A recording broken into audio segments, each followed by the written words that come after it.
요즘 우리나라에 엄청난 비가 계속 쏟아지고 있습니다. 예전 같았으면 아무리 비가 많이 와도 언젠가는 그칠 날이 있겠지. 며칠만 지나면 괜찮아지겠지라고 생각하면서 지냈습니다. 그런데 요즘은요, 상황이 너무나 다릅니다. 어제 그저께 뉴스 보니까 전국적으로 동시다발적으로 산사태가 나고, 그리고 또 어떤 분들이 희생을 당하고 하는 뉴스를 보게 됩니다. 오늘 아침에도 이 지자체에서 문자가 왔더라고요. 안전 문자가 왔는데, 어떤 문자인가? 또 코로나 때문에 문자가 왔나라고 봤더니, 그게 아니라 산사태 위험 수준으로 격상을 시켰다고 하더라고요. 그래서 이 산에 가까이 있는 분들은 빨리 피하라. 이런 문자가 왔습니다. 자, 오늘 아침에 뉴스 보니까 안타까운 소식이 있었어요. 이 전라북도 장수 지역 있지 않습니까? 그곳 무진장 지역이라고 해가지고 경치가 굉장히 아름다운 곳 아닙니까? 이 장수 지역에 산사태가 나가지고 집이 매몰됐는데 이 부부가 참변을 당한 거예요. 근데 더 안타까운 것은 부부가 노인이 아니라 젊은 부부였다는 거죠. 59세더라고요. 이분이 3년 전까지만 해도 서울에 있었답니다. 서울에서 맞벌이 부부를 하면서 열심히 살고, 그래도 서울 지역에서 어떻게든지 살아남아 보려고 했는데 희망이 없는 거예요. 아무리 애를 써도 미래에 대한 소망을 발견할 수 없어서 낙향하기로 결정하고, 이제 귀농 훈련도 받고, 또 3년 정도 되면 농촌에서 적응했다라고 인정이 되거든요. 3년 정도 됐으니까 이제 농촌에 적응도 했고, 그곳 사람들과 친하게 지내고, 그리고 이제 TV의 뉴스를 보면서 산사태 났다는 보도를 보지 않았겠습니까? 그리고 희생당한 사람들을 보면서 너무 안타깝다. 우리에게는 이런 일이 일어나지 않겠지라고 하면서 내일 일에 대한 걱정하면서 내일 무슨 일을 할 건가 이렇게 의논하다가 단잠을 잤다는 거죠. 이 단잠을 자다가 그만 이 부부에게 이런 일을 만나게 된 겁니다. 물론 세상을 떠난 사람들을 생각하면서 안타까움이 들지만 더 안타까웠던 것은 거기에 자녀 한 명도 같이 지내다가 얼마 전에 이 수도권으로 일자리를 알아보고 떠났다는 거예요. 근데 그 자녀가 홀로 남은 겁니다. 이제 부모가 59세 동갑이다 보니까 한 20대 후반이나 30대 초반쯤 되지 않았을까요? 그 청년이 홀로 남은 겁니다. 여러분이 청년에게는요, 갑자기 자기 집에 덮친 산사태가 인생을 송두리 때 흔들어 놓아 버린 겁니다. 이 뉴스를 접하면서 그런 생각을 해봤습니다. 이 사람은 무엇을 신뢰하며 살 때 흔들리지 않는 삶을 살 수 있는가? 이것을 곰곰이 생각해 보았는데 오늘 본문에 그 답이 있습니다. 자, 오늘 본문 1절 말씀을 우리 함께 읽습니다. 시작. 여호와를 의지하는 자는 시온산이 흔들리지 아니하고 영원히 있음 같도다. 아멘. 어떤 경우에도 절대로 흔들리지 않은 삶을 살 수 있는 비결을 오늘 본문이 이야기하고 있잖아요. 그 비결이 뭐라고 합니까? 여호와를 의지하는 자가 되는 겁니다. 여러분, 여호와를 의지하는 자 무슨 얘기입니까? 여호와 하나님만을 신뢰하며 사는 겁니다. 여호와 하나님만을 신뢰의 대상으로 삼고 살아가는 것, 이것이 바로 그 비결이라는 겁니다. 자, 오늘 우리가 읽은 시편 120편 말씀도 표제를 보면 뭐라고 되어 있습니까? 성전에 올라가는 노래라고 되어 있습니다. 이 성전에 올라간 노래는요, 포로기 이후에 어느 날 이 성전에 올라가는 순례자들이 노래를 불렀던 것을 이 시편에 이렇게 120편에 이렇게 되어 있는 겁니다. 자, 오늘날 유다가 멸망한 이후에 유다 백성들이 바벨론으로 포로로 끌려갔죠. 그런데 그 당시에 바벨론 왕 느부갓네살은요, 모든 유다 백성들을 바벨론의 포로로 끌려간 것이 아니었습니다. 끌고 간 것이 아니었어요. 귀족들을 끌고 갔죠. 그리고 귀족들 이외에도 그래도 바벨론에서 쓸만한 사람들만 끌고 간 거예요. 그 나머지 사람들은 예루살렘 땅에 남겨져 있었어요. 그리고 유대 지방에 남겨져 있었습니다. 근데 물론 정말 남겨진 사람 중에서 그나마 살만한 사람들도 있었고 경제적으로 너무나 어려운 사람들이 있었을 겁니다. 여러분, 그 당시에 이 예루살렘이 어떤 형편이었습니까? 성벽은 다 불타버렸죠. 없어져 버렸습니다. 이 예루살렘 성전도 다 파괴되어 버렸다는 것이죠. 그러니까 예루살렘에 남아있다는 것은 아무런 의미가 없는 것입니다. 이 하나님이 살아계시는 증거였던 이 성전도 다 파괴되어 버리고 하니까 예루살렘이나 유다에 남아있어 봐야 미래에 대한 소망이 전혀 없는 겁니다.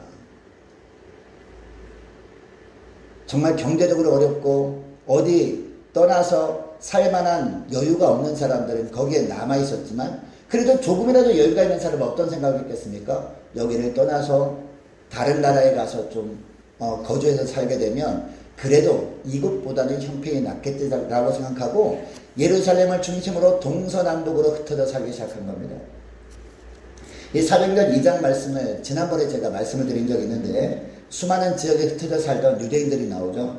그 지역 보니까 갑바도기아라는 지역이 나옵니다. 오늘날 터키 지역이죠.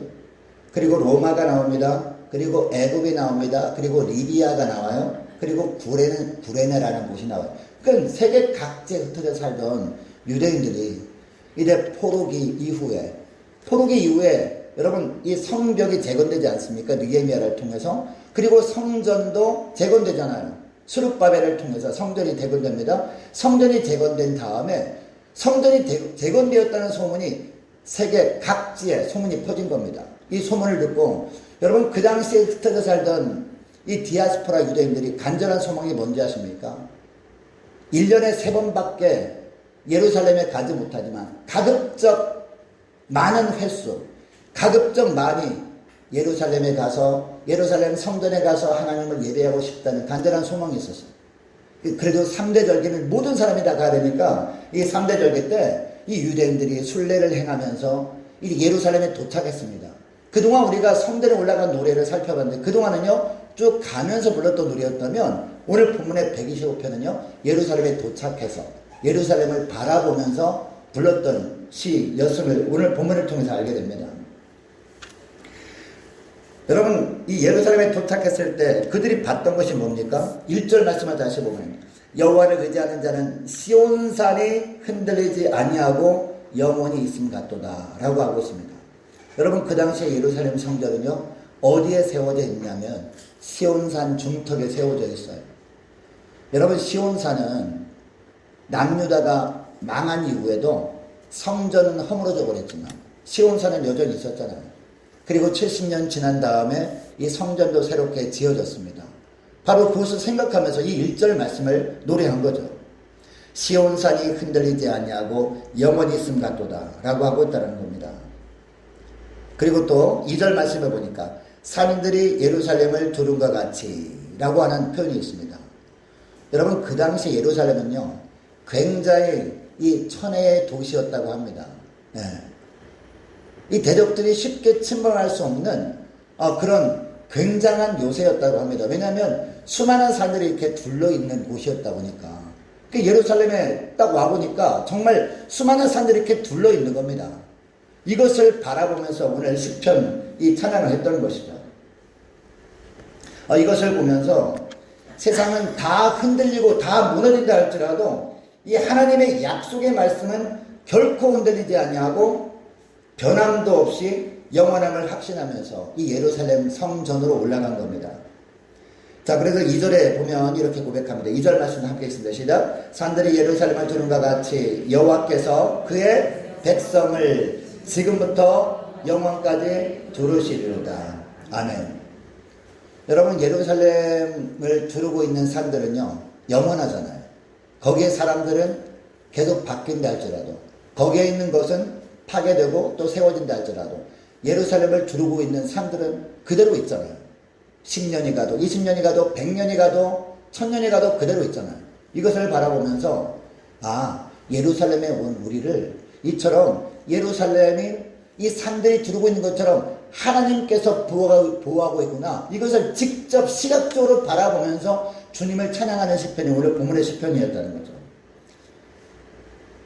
여러분 구약 성경에 보면 이 도단성에 살고 있던 엘리사 이야기가 나오잖아요. 지난번에도 말씀드렸지만 이 엘리사 그 당시에 이 이스라엘의 바로 옆 나라가 아람 나라 아니었습니까? 이 아람 왕에게는요 굉장히 눈에 가시 같은 존재였습니다. 왜냐하면 이 아람 왕이 그래도 자기네 나라가 국력이 어느 정도 신장되었다 생각하니까 군사력이 어느 정도 이 정비가 되었다 생각하니까 틈만 나면은 이스라엘을 침공하려고 했습니다. 이스라엘 백성들이 모르게 조용히 자기들끼리만 회의를 해서 침공하려고 하면 그때마다 어떻게 알았는지 이스라엘 왕이 그것을 알고 자기들이 침공한 루트를 알고 거기에 길목에 딱 군사들을 보내서 방비를 한 겁니다. 번번이 실패를 한 겁니다. 너무나 이상하잖아요. 자기네 편에서 혹시 스파이가 있나? 라고 알아보니까 그것도 아니었습니다. 나중에 알아보니까 누구 때문이었어요? 엘리사 때문이었다는 거죠. 엘리사가 기도하는 가운데 하나님께서 가르쳐준 거예요. 그때마다 이 엘리사 선지자가 이스라엘 왕한테 가서 이 아람 왕이 이쪽 길로 침공하려고 하니까 빨리 그쪽 가서 입구를 막고 방비를 하십시오 라고 했던 거예요. 번번이 실패한 거예요. 그래서 어떤 작전을 했습니까? 아, 요 엘리사만 붙잡으면 되는구나 라고 생각하고 도단성으로 군사를 보내죠. 군사를 보내서 엘리사가 살고 있는 집을 완전히 포위해버리지 않습니까? 근데 그 모습을 누가 봐요? 엘리사의 몸종이 보잖아요. 종이 문 열고 가보니까 자기 집을 이 아람 군사들이 싹 포위하고 있는 겁니다.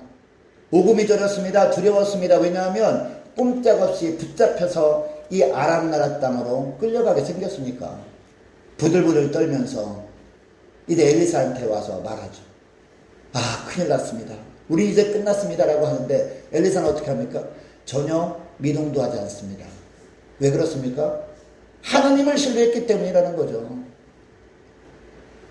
우리 육안으로 보이는 환경만 바라보지 않고 우리 눈으로는 보이지 않지만 실제로 존재하시고 우리를 붙드시는 하나님만 신뢰했기 때문이라는 거죠.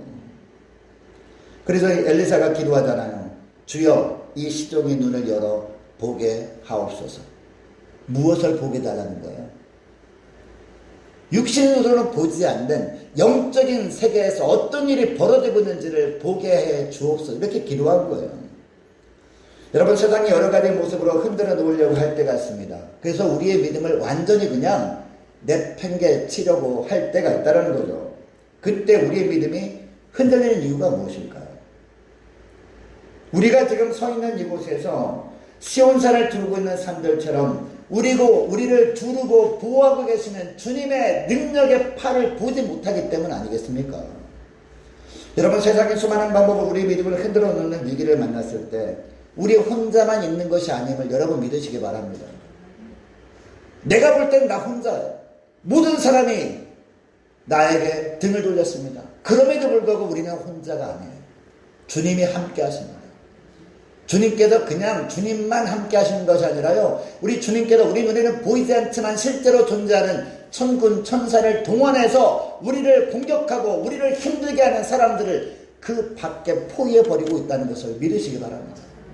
이것을 엘리사가 안 거예요. 그래서 이렇게 기도한 겁니다. 시종을 위해서. 이제 시종이 영적인 눈을 떠서 보죠. 예. 그 다음에 본 다음에야 그 다음에 안심하는 그런 모습 우리가 잘 알고 있습니다.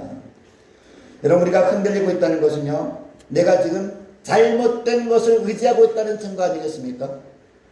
하나님이 그동안 우리에게 주셨던 것들을 거둬가실 때 미래에 대한 두려움 때문에 흔들리고 있습니까? 그렇다면 잘못된 것을 의지하고 있다는 증거라는 거죠. 그리고 우리가 흔들리고 있다는 것은요, 내 삶이 흔들리는 것 위에 세워져 있다는 증거입니다. 여러분, 우리는 너무 자주 흔들리는 것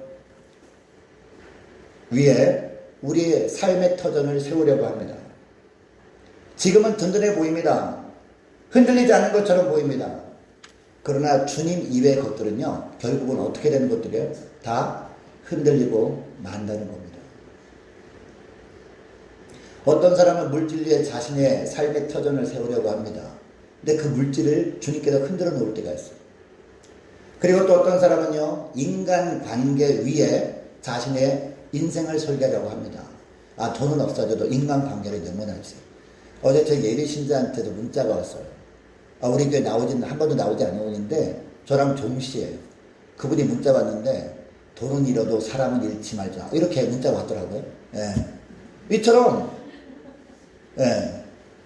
사람 간의 관계를 더 중시하는 그런 분들이 있단 말이에요. 근데 여러분, 사람 간의 관계도 영원합니까, 여러분? 영원하지 않습니다. 언젠가는 깨어질 때가 있다는 겁니다. 하나님이 흔들어 버리면 다 흔들려 버린다는 거죠. 그리고 또 어떤 사람은요, 사상과 신념 위에 자신의 삶의 터전을 세우려고 합니다. 근데 여러분, 이 사상과 신념도 여러분 바뀝니까, 안 바뀝니까? 바뀌어요. 100년? 길면 200년 가면요, 그 그 사상과 신념도 다 바뀐다는 거죠. 여러분, 그렇다면 우리가 어떤 터전 위에 우리의 삶을 설계하는 것이 지혜입니까? 흔들리지 않는 것. 유일하게 흔들리지 않는 거 뭐예요? 이 세상이 다 변해도 변하지 않는 게 뭡니까? 바로 우리 주님 아닙니까? 주님의 말씀의 터 위에 우리 인생을 설계하고 우리의 삶의 터전을 세우는 사람이 지혜로운 사람 아닙니까? 이 말씀을 하는 겁니다, 오늘 본문에. 여러분, 여호와 하나님을 이처럼 의지하는 자는 결단코 흔들리지 않습니다. 오늘 본문에만 나오는 것이 아니라 시편 96편 10절 말씀에도 보면 이런 말씀이 있어요. 모든 나라 가운데 이르기를, 이러면서 주님이 뭐라고 하는지 아십니까? 여호와께서 다스리시니 세계가 굳게 서고 흔들리지 아니하리로다. 하나님께서 다스려야 흔들리지 않은데요, 하나님의 통치 아래 있어야 우리 삶이 흔들리지 않을 수 있다는 겁니다. 여러분, 어떤 경우에도 오직 주님만을 의지하고 절대로 흔들리지 않는 믿음으로 믿음의 삶을 사는 저와 여러분 되시기를 축복합니다. 자, 그런데 주님을 의지하는데도 간혹 우리가 흔들릴 때가 있다는 거죠. 그 이유가 뭡니까? 우리가 믿음으로 산다고 합니다. 그럼에도 불구하고 흔들릴 때가 있다는 겁니다. 그 이유가 뭐냐? 믿음의 삶을 살고자 하는 우리를 흔드는 악인들의 권세가 우리 너무 가까이에 있기 때문이에요. 그 악인들의 권세가 대단한 권세예요. 자, 오늘 본문에 이 3절 말씀이거든요. 3절 말씀 함께 읽습니다. 시작. 악인의 규가 의인들의 땅에서는 그 권세를 누리지 못하리니 이는 의인들로 하여금 죄악에 손을 대지 아니하게 하미로다. 아멘. 여기 보니까 규라는 단어가 나오잖아요. 규가 뭔지 아십니까? 금호를 말합니다. 금호는 누가 쥐고 있는 거예요? 왕만이 쥐고 있는 거예요. 여러분, 옛날에 왕정시대 때 왕이 금홀이 얼마나 대단한 권세인지 아십니까? 이 왕의 백성들을 다스리는데 이 왕좌에 앉아가지고 손에 금호를 들고 있단 말이에요. 근데 금호를 흔들면서 왕명을 내립니다. 어명을 내린단 말이에요. 여러분, 어명 딱 내리면 어떻게 해야 돼요? 귀족이든지 아니면 심지어는 이 왕의 가정의 사람들이든지 일반 백성들은 말할 것도 없고 이 왕명 내리면 어떻게 돼요? 어명에 그대로 순종해야 됩니다. 순종하지 않으면 사약을 받는 거죠.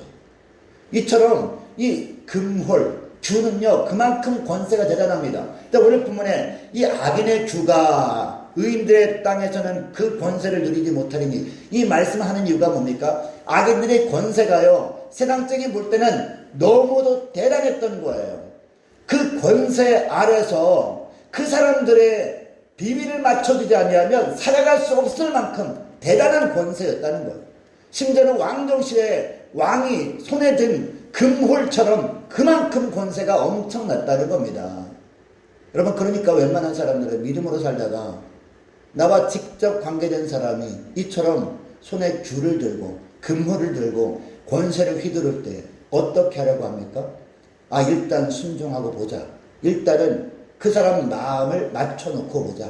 나중을 좀 기약하자. 이런 생각을 한다는 거죠. 그렇게 하다 보니까 우리 믿음이 흔들려 버린다는 거죠. 결정적으로.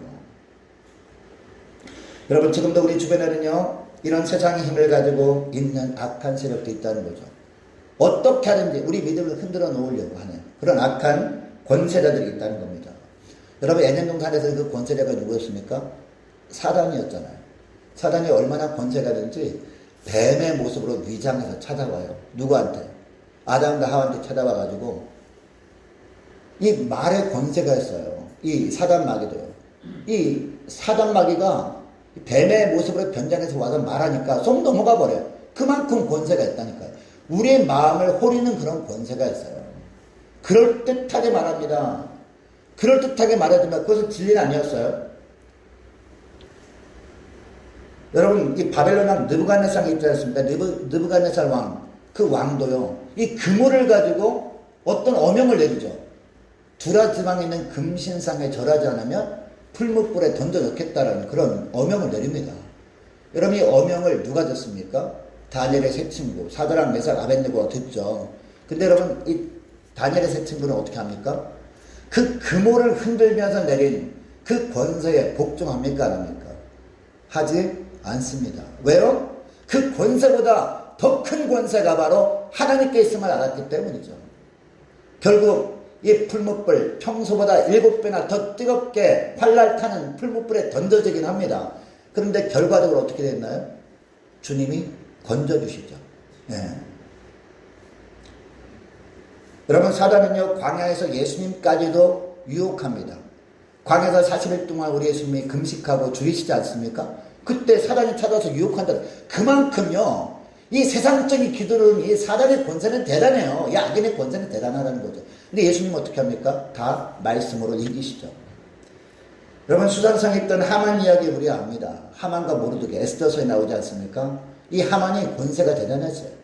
세상적인 권세를 가지고 모르드게를 힘들겠습니다. 믿음을 흔들어 놓으려고 했습니다. 그런데 여러분, 이 모르드게는 어떻게 합니까? 이 하만이 휘두르는 이 권세에 눌리지 않습니다. 굴복하지 않습니다. 왜요? 하나님을 섬기는 백성이었기 때문에. 결국 하나님께서 이 모르드게를 높이지 않습니까? 이 하만의 이 근거를 꺾어버리시고 모르드게를 높이는 것을 우리는 에스더서를 통해서 알게 됩니다. 사랑하는 여러분, 저와 여러분도 세상이 어떠한 강해 보이는 이 악인들이 힘을 과시하면서 우리를 흔들어 놓으려고 할 때 결코 넘어가지 마시기를 축복합니다. 우리가 어떻게 하면 돼요? 보이지 않지만 실제로 존재하는 하나님의 권세를 인정하고 그 주님만을 신뢰하고 그 주님만을 바라보게 되면 우리에게 이길 수 있는 능력을 주님이 주신다는 거죠. 여러분, 이것을 기억하시고 이 악인의 두려워하지 마시고 악인의 권세 두려워하지 마시고 정말 권세자이신 하나님을 경외하며 살아갈 수 있기를 주의 이름으로 축복합니다. 여러분, 시편 118편 8절 말씀 9절 말씀처럼 여호와께 피하는 것이 사람을 신뢰하는 것보다 낫습니다. 그래서 우리는요, 이 악인들이 권세를 두려워하지 말아야 된다는 겁니다. 그리고 여호와께 피하는 것이 고관들을 신뢰하는 것보다 낫기 때문에 우리는 이 악인들이 아무리 우리를 흔들어 놓고 우리 믿음을 꺾어 놓으려고 해도 우리는 굽히지 않아도 되는 겁니다. 여러분, 주님은 살아계십니다. 그 주님은 지금 우리와 함께하고 계십니다. 우리와 동행하고 있습니다. 우리에게 힘주고 계십니다. 그 주님만을 의지하고 살아갈 수 있기를 축복합니다. 여러분, 흔들리지 않았던 대명사가 누굽니까? 바로 다니엘 아닙니까? 다니엘.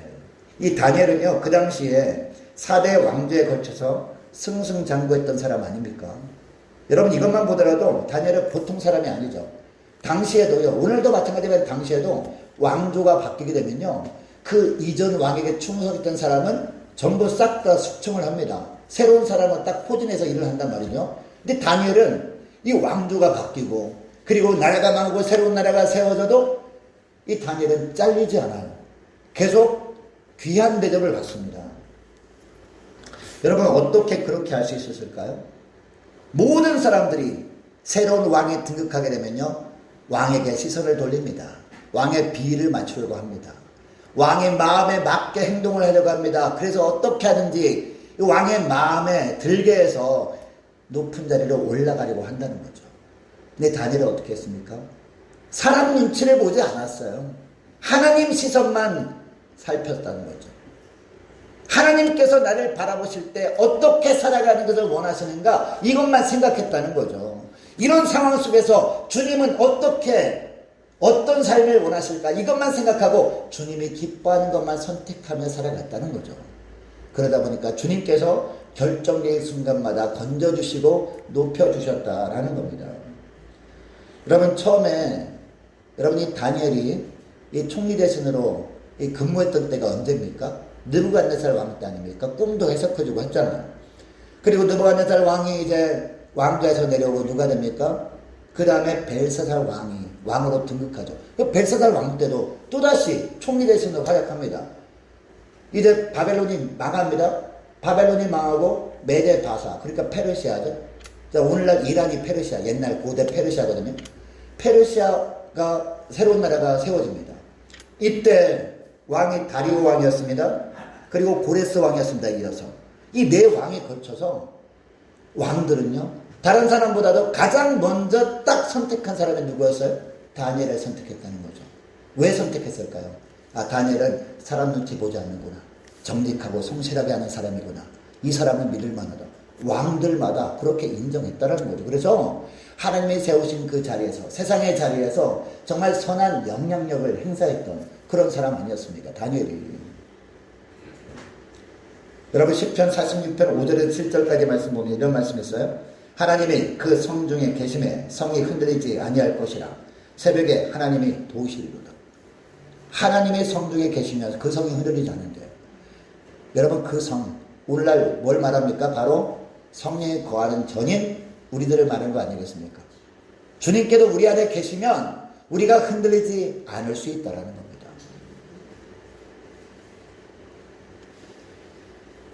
여러분 우리의 이 마음이 흔들리고 삶이 흔들리게 되는 경우는요, 이처럼 외부의 유혹과 위협이 있기 때문이죠.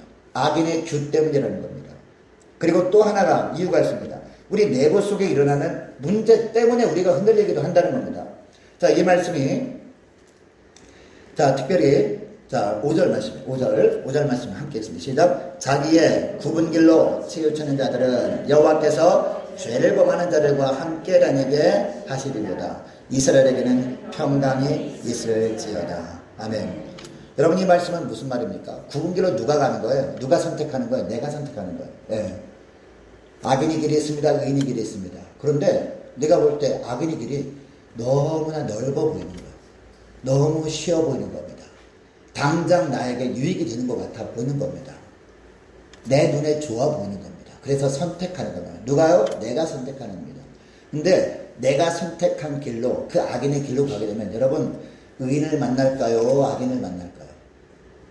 악인의 길로 다 악인들만 갈 거 아니겠습니까? 하나님 보시기에 악인의 길로 가게 되면요, 악인들만 만나게 된다는 겁니다. 바로 그 말씀을 하는 거예요. 여러분 롯이 바로 그 예입니다. 아브라함의 조카 롯. 이 롯이, 이 아브라함이 네가 원하는 편을 선택하라고 했을 때, 여러분 롯이 그때 기도하는 가운데 하나님 어떤 편을 선택하는 주님이 원하십니까? 라고 기도했다면 이 롯이 어떤 편을 선택했을까요? 믿음의 편을 선택했을 거예요. 하나님이 원하시는 이 언약 백성으로 살아가는 삶을 선택했을 거예요. 그런데 기도하지 않았죠. 기도하지 않고 자기 눈에 보기 좋은 대로 선택하다 보니까 넓은 길로 선택했습니다. 화려한 걸 선택했어요. 선택하고 가다 보니까 어디로 가게 돼요? 어디로? 소돔성으로 들어가게 됩니다. 여러분 소돔성에 들어가 보니까 거기에 누구만 살고 있었어요? 악한 자들만 살고 있었잖아요. 악한 자들만. 그러다 보니까 그들과 섞여 살게 되었고 결국은 영향을 받게 되었다라는 거죠. 예, 롯이 그의 인생을 온통 흔들리고 말았다는 겁니다. 결국 그것 때문에 실패자들을 만나게 되었고요. 악인들만 계속해서 만나게 되더라는 겁니다. 여러분 굽은 길은요, 아무리 넓어 보여도 탄탄대로처럼 보여도 접어들지 말아야 한다는 것을 이 롯을 통해서 우리는 알게 됩니다. 여러분 아브라함도 마찬가지 아닙니까? 여러분 아브라함은요 믿음의 사람 아니었습니까? 하나님께서 너희 본토 친자 아비집을 떠나 내가 지시할 땅으로 가라라고 했을 때 지시할 땅이 어디였습니까? 가나안 땅이었잖아요. 이 가나안 땅은 기근이 있는 땅이었어요. 사람이 살 수 없을 것처럼 보이는 땅이었습니다. 그런데 그거는 우리의 생각에 불과하다는 거죠. 아브라함의 생각에 불과하지 하나님 보실 때는요 하나님의 신비한 은혜가 숨겨져 있는 땅이었어요. 그런데 내가 볼 때 기근이 있다고 어디로 갑니까? 네? 물이 풍성해 보이는 어디로 가요? 애굽으로 내려가잖아요. 남쪽으로 내려가다가. 여러분 애굽에는 누가 있었습니까? 의인이 있었습니까? 악인이 있었습니까? 악인들만 드글드글한 애굽 땅으로 왜 갑니까? 애굽 땅으로 가보니까 결국 어때요? 그 악인들 때문에 봉변을 만나게 되잖아요. 이 악인들만 드글드글한 곳에 가서 거기에 섞여 살다 보니까 거짓말하게 됩니다. 자기 부인을 누이라고 속였다가 결국 부인을 빼앗길 뻔하고 인생의 송두리 때 흔들릴 뻔했잖아요. 결국 물론 하나님께서 언약 때문에 아브라함을 구출해 주시긴 하지만 여러분 요나도 마찬가지 아닙니까? 자기 고집대로 나아가잖아요. 하나님이 원하는 게 뭡니까? 니느웨로 가서 말씀을 선포하는 게 하나님의 뜻이었거든요. 니느웨로 안 가고 어디로 가요? 정반대 방향 다시스로 갑니다. 가다 보니까 뭘 만나요? 풍랑을 만나요. 풍랑을 만나서 인생이 그냥 송두리 때 흔들려 버리게 됩니다. 여러분 발람도 마찬가지입니다. 물론 거짓선비였지만 여러분 발람에게 하나님께서 뭐라고 합니까? 이스라엘 백성들 저주하지 말라라고 하잖아요. 근데 발람은 어떻게 해요? 돈 받아가지고 뇌물 먹고 저주하러 가죠. 굽은 길로 가죠. 뇌물 받고 그냥 자기 편안하게 살 수 있는 길처럼 보이는 길로 갑니다. 근데 가다 보니까 어떻게 돼요? 나귀에게 꾸지람이라 듣는. 여러분 세상에 나귀한테 꾸지람 듣는 사람이 어디 있습니까? 이처럼 창피한 일을 당하는 어이가 없는 인생을 살게 되는 것이죠. 여러분 삼손도 마찬가지 아닙니까? 이 삼손이 누굽니까 여러분? 나실인 아니었습니까? 태어날 때부터. 이 나실이라면 어떤 길로 가야 돼요? 아무리 힘들고 어려워도 믿음의 길을 가야 됩니다. 하나님의 말씀을 전하는 길로 가야 된다. 사사였잖아요 그 당시에. 근데 삼손이 어떻게? 자꾸 그분 길로 갑니다. 여자 밝혀가지고. 결국 누구를 만나요? 들릴라를 만나가지고 어떻게 돼요? 머리 깎이고 두 눈이 뽑히고 연자 맷돌이나 돌리는 사사가, 예? 나실이니 하나님의 사람이 그런 비참하게 흔들리는 삶을 살게 되죠. 물론 나중에는 삼손을 통해서 하나님께서 놀라운 역사를 일으키기도 하지만요. 여러분 시편 1편 1절에 3절까지 보면서 우리가 잘 압니다. 복 있는 사람은 어떤 사람이에요? 악인들의 꾀를 따르지 않는 사람이 복 있는 사람입니다. 죄인들의 길에 서지 않는 사람이 복 있는 사람이라는 거예요. 오만한 자의 자리에 앉지 않는 사람이 복 있는 사람이라는 거죠. 패역한 길로 가지 않는 게 복입니다 여러분. 여러분 복 있는 사람은요 정도를 걷는 사람이에요. 네. 복 있는 사람은 진리의 길을 걷는 사람이에요. 복 있는 사람은 평화의 길을 걷는 사람이에요. 복 있는 사람은 화목의 길을 걷는 사람이에요. 복 있는 사람은 순종의 길을 걸어가는 사람이에요. 순종이 제사보다 낫다고 하잖아요. 네. 반면에 거역하는 것은요 우상 숭배하는 거라고 얘기해요. 사무엘을 통해서 하나님께서.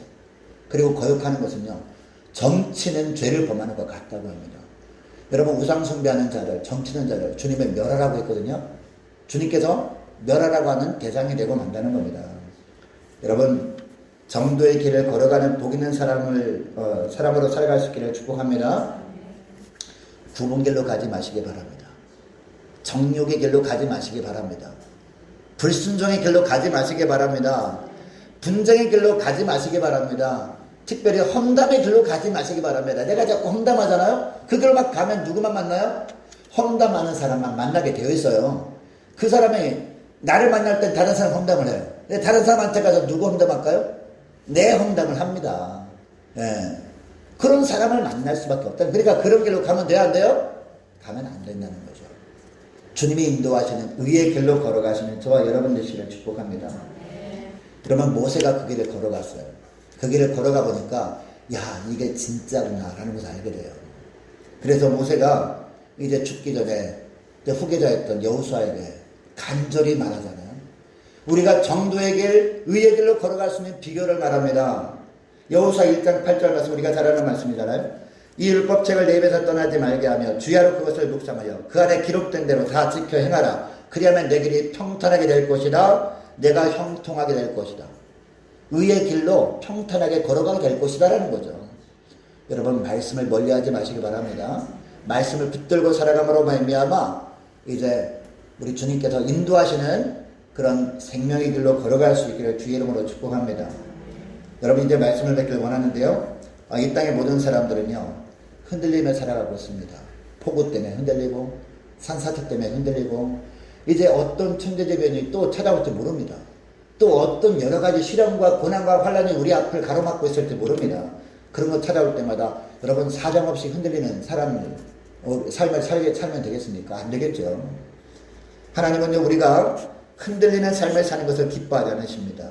어떤 경우든지 흔들리지 않는 삶을 살기를 원하신다는 거죠. 약속의 말씀을 붙들고 여러분 말씀 붙들고 살아가는 게 뭐예요? 이 땅의 모든 것이 다 사라지고 다 흔들린다 할지라도 주님께서 우리에게 약속하신 그 말씀은 결코 변하지 않는다. 이 확신을 가지고 살면 여러분 오늘 밤에 이 땅을 떠나도 뭔 상관입니까? 그런 마음 가지고 살아갈 때 우리는 결코 흔들어 놓을 수 없다는 겁니다.